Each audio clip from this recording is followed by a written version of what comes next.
तो दोस्तों, स्वागत है आप सभी का फिर से एक बार शिक्षा यूट्यूब चैनल में। आज हम बात करेंगे भारत के सामान्य परिचय के बारे में। आइए अच्छे से समझने का प्रयास करेंगे और इस मैप के द्वारा समझेंगे कि भारत की भौगोलिक स्थिति क्या है। सबसे पहले अगर हम बात करें तो ग्लोब में मान लेते हैं, अगर ये ग्लोब है और ग्लोब में ये अक्षांश रेखाएं और ये देशांतर रेखाएं हैं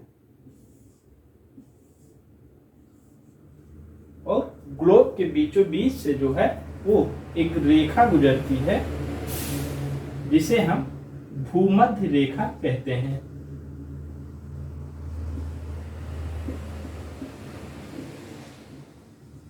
ठीक है, ग्लोब का सबसे ऊपरी भाग जो है वो उत्तरी भाग है, नीचे का भाग दक्षिणी और इधर पूर्वी और ये पश्चिमी भाग है। इस ग्लोब में अगर हम देखें तो भारत की स्थिति जो है वो यहां पे है। यहां पे जो है वो ग्लोब में भारत की स्थिति है, अर्थात भारत जो है वो उत्तरी गोलार्ध में स्थित है। दिशा की बात करें तो उत्तर पूर्व दिशा में जो है वो भारत स्थित है, अर्थात उत्तरी गोलार्ध में और उत्तर पूर्व की दिशा में भारत जो है वो ग्लोब में स्थित है। उसी तरह अगर कुल क्षेत्रफल की बात करें तो भारत का जो कुल क्षेत्रफल है वो 32,87,263 किलोमीटर स्क्वायर जो है वो भारत का कुल क्षेत्रफल है पूरे विश्व के क्षेत्रफल में। परसेंट में अगर हम बात करें तो 2.4% पूरे विश्व का क्षेत्रफल जो है वो भारत अपने पास रखता है और क्षेत्रफल के मामले में भारत 7वें स्थान पर आता है। ठीक है, अब हम बात करेंगे इसके आंतरिक विस्तार के बारे में। ये उत्तरी भाग हुआ और भारत का सबसे उत्तरी बिंदु जहां से भारत की लंबाई नापी जाती है, तो अगर हम बात करें कि भारत का सबसे उत्तरी बिंदु जो है वो इंदिरा कॉल है।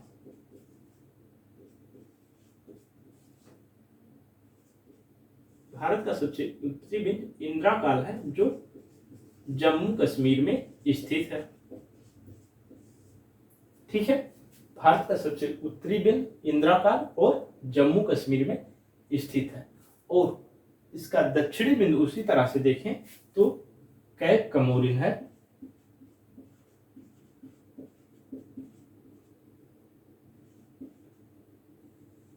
जो कन्याकुमारी में स्थित है। ठीक है, सबसे दक्षिणी बिंदु जो है वो कैप कमोरिन और कन्याकुमारी में स्थित है, लेकिन ये जो है ये स्थलीय सबसे दक्षिणी बिंदु है। अगर भारत का सबसे दक्षिणी बिंदु करें तो भारत के मैप से थोड़ा नीचे देखेंगे तो अंडमान निकोबार द्वीप समूह आता है जो यहाँ पे एक अंतिम बिंदु पड़ता है जिसे इंदिरा पॉइंट कहा जाता है। इंदिरा पॉइंट जो है वो भारत का सबसे दक्षिणम बिंदु है जो अंडमान निकोबार द्वीप समूह में स्थित है और कैप कमोरिन जो है जो कन्याकुमारी में स्थित है वो भारत का स्थलीय सबसे दक्षिणम बिंदु है। उसी तरह अगर हम पूर्व में बात करें तो भारत का सबसे पूर्वी बिंदु जो है वो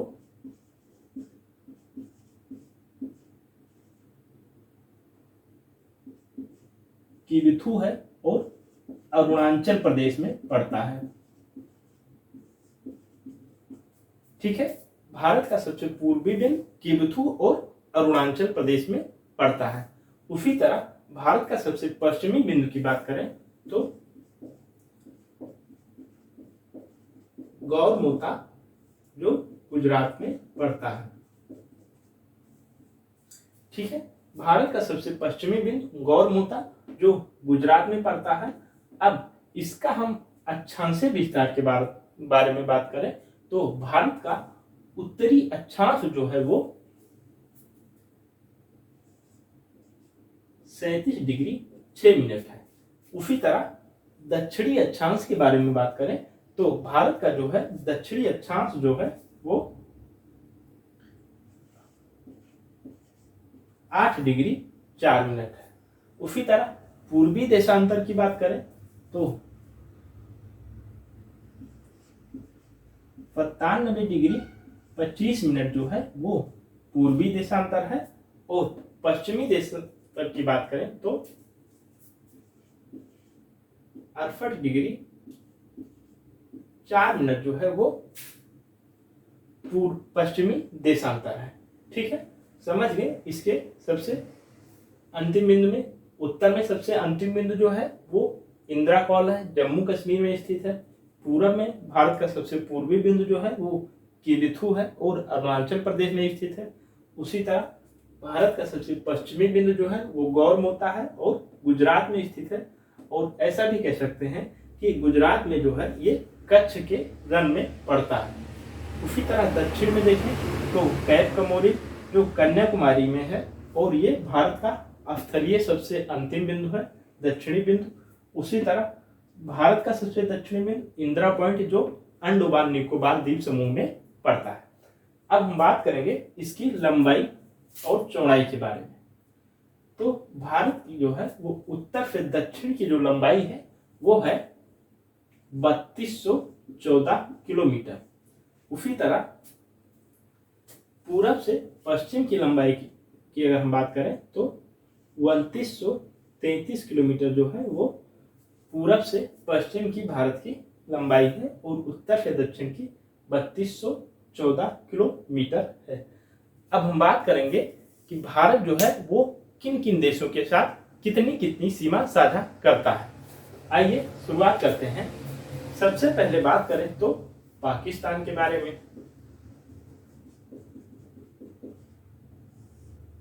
पाकिस्तान जो है वो भारत के साथ 3323 किलोमीटर सीमा साझा करता है। ठीक है, और पाकिस्तान और भारत के बीच में जो सीमा रेखा पड़ती है उसे रेड क्लिफ लाइन कहा जाता है। ऐसा इसलिए क्योंकि जब भारत और पाकिस्तान का बंटवारा हो रहा था तो उस समय ब्रिटिशर्स वकील थे जिनका नाम रेड क्लिफ था। उन्होंने ही भारत और पाकिस्तान के बीच सीमा का निर्धारण किया था, और उसी सीमा रेखा को रेड क्लिफ लाइन कहा जाता है। पाकिस्तान के थोड़ा ऊपर देखेंगे तो अफगानिस्तान आता है।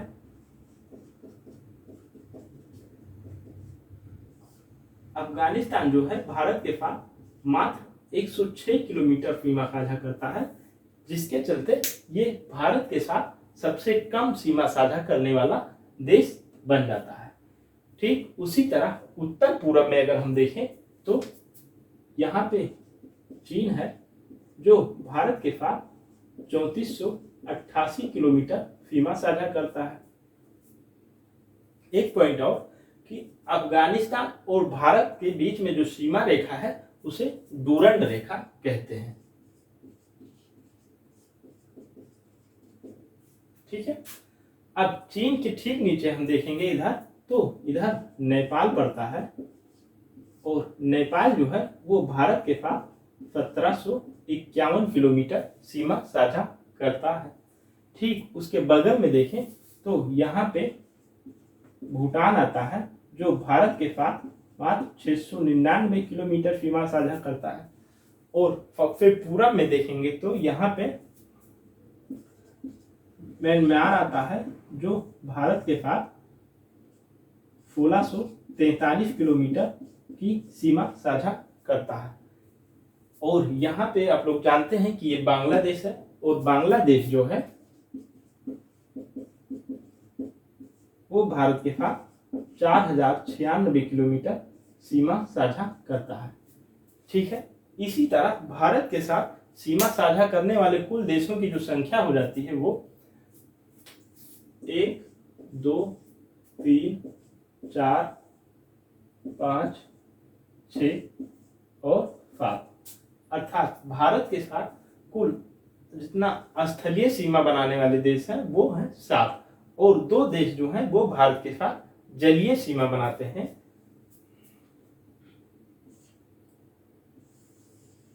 श्रीलंका, और यहाँ पे जो है वो मालदीव है,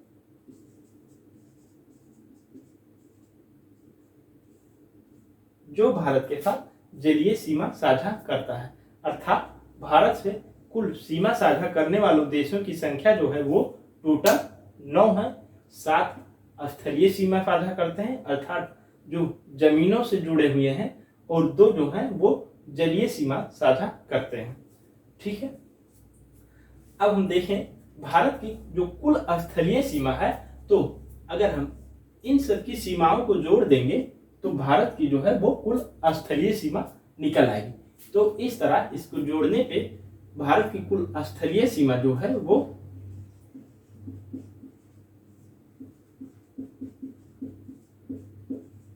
15,106.7 किलोमीटर है।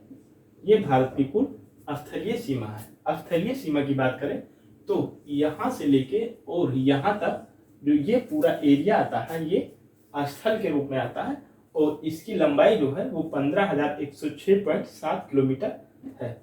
उसी तरह इधर देखें तो ये अरब सागर है, और इधर ये बंगाल की खाड़ी है,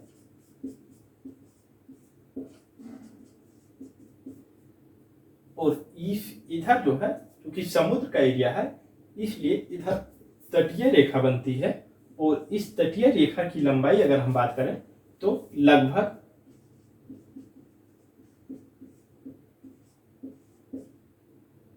7506 किलोमीटर जो है वो भारत की तटीय सीमा की लंबाई है। ठीक है, स्थलीय सीमा की लंबाई 15,106.7 किलोमीटर और तटीय सीमा की लंबाई लगभग 7506 किलोमीटर जो है वो भारत की तटीय सीमा की लंबाई है। ठीक है, अब हम बात करें कि इसे इंपॉर्टेंट पॉइंट इसमें क्या क्या बनते हैं।